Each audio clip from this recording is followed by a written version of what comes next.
इयत्ता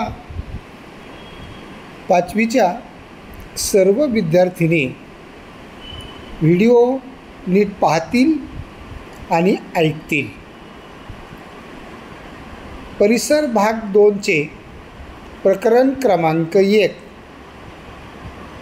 आणि या प्रकरणाचा स्वाध्याय आता आपण या व्हिडिओद्वारे कसा सोडवायचा हे बघणार आहोत। पहिला प्रश्न आहे, रिकाम्या जागी योग्य शब्द लिहा।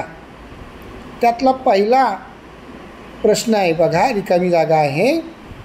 भूतकाळात घडलेल्या घटना समजून घेण्याच्या शास्त्राला टिंबटिंब म्हणतात। काय म्हणतात? भूतकाळात घडलेल्या घटना समजून घेण्याच्या शास्त्राला इतिहास असे म्हणतात। आणि दुसरा प्रश्न आहे, इतिहास केवळ टिंबटिंबच्या आधारे लिहिला जात नाही।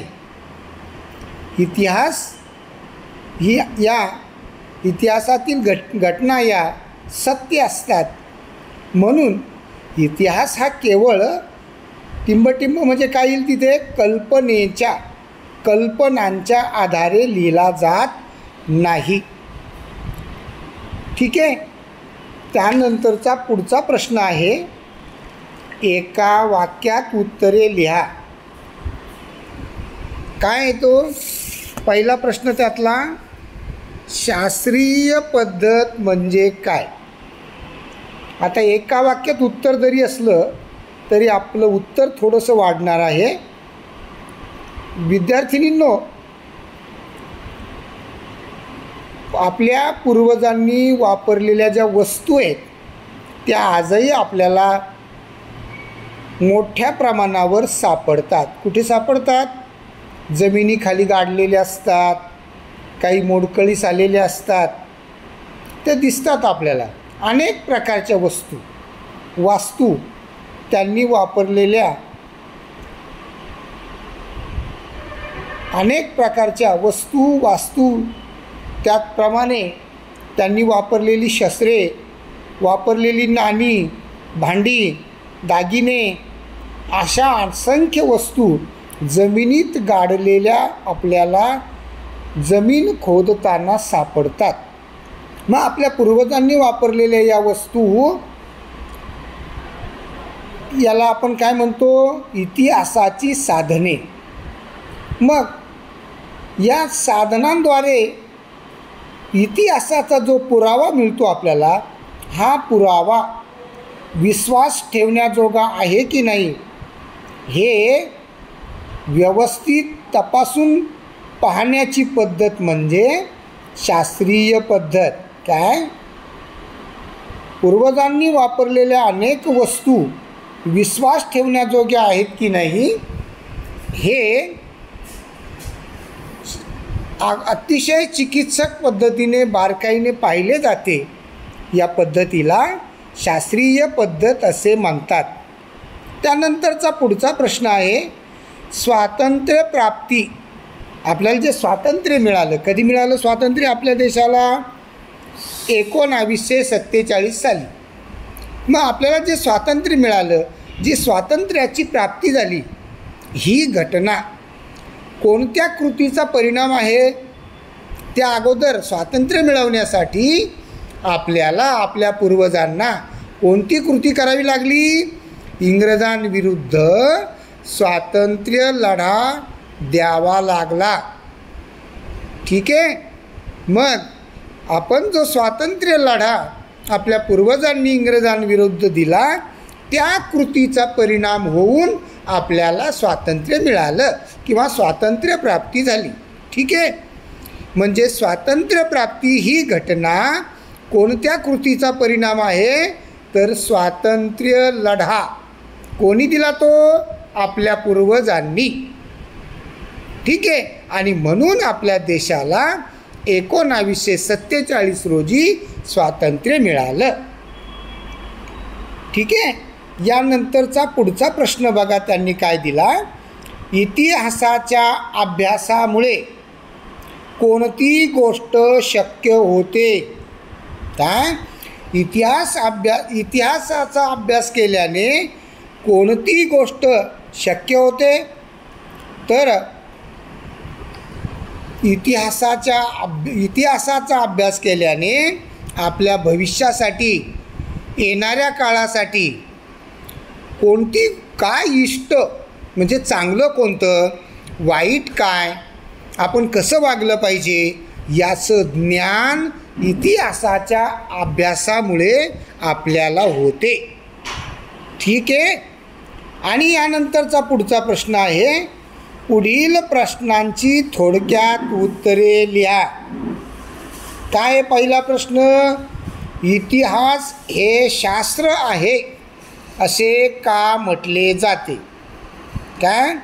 इतिहास हे शास्त्र आहे असे का म्हटले जाते? आपण बघितलं, इतिहास केवळ कल्पनेच्या आधारे लिहिला जात नाही. आपल्याला जे ऐतिहासिक पुरावे मिळतात त्याची व्यवस्थित मांडणी काळानुसार काय एकरेखिक कालमापनाने आपल्याला त्या पुराव्यांची व्यवस्थित मांडणी करावी लागते. हे पुरावे कोणत्या काळातील आहेत हे अतिशय बारकाव्याने अभ्यास करून पाहावे लागतात आणि मग ठरवावं लागतं हे पुरावे खरे आहेत की खोटे आहेत. म्हणजेच इतिहास हे एक शास्त्र आहे, ते केवळ कल्पनेच्या आधारे इतिहास लिहिला जात नाही.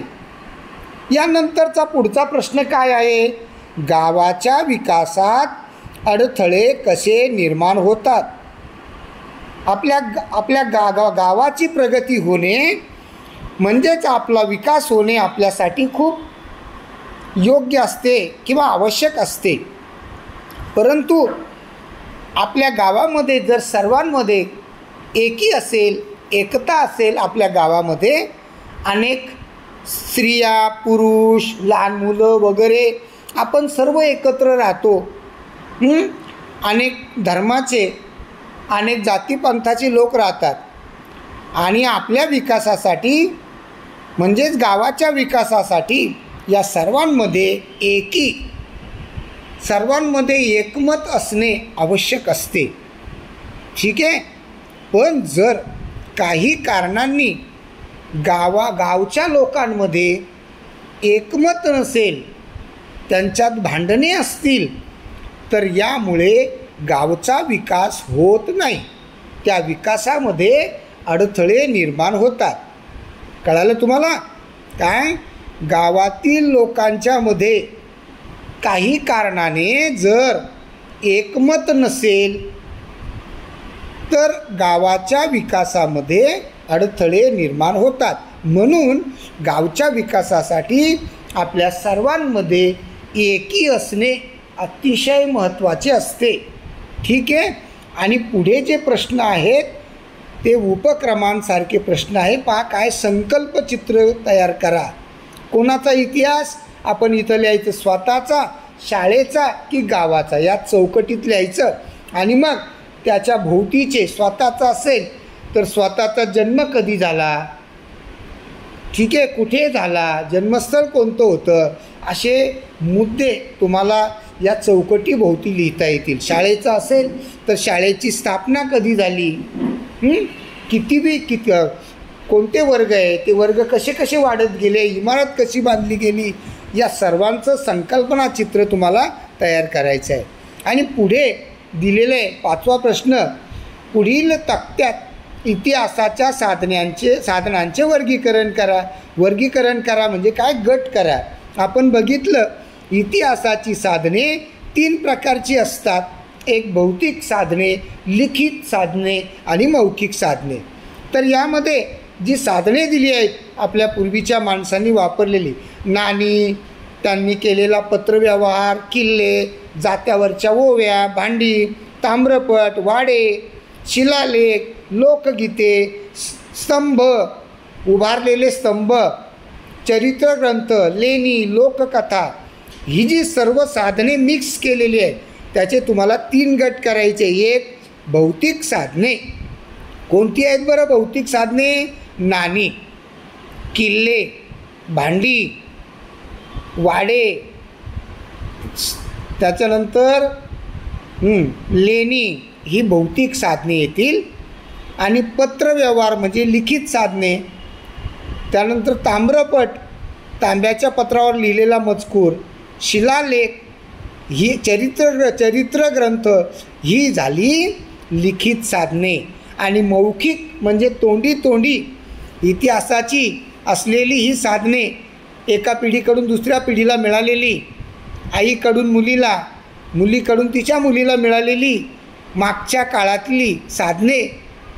मौखिक साधने म्हणजे जात्यावरील ओव्या, लोकगीते, लोककथा ही झाली मौखिक साधने. अशा प्रकारे तुम्ही वर्गीकरण करायचं आहे. आणि हा सोडवलेला स्वाध्याय माझ्या नंबरवर तुम्ही पाठवायचा आहे. ठीक आहे. धन्यवाद.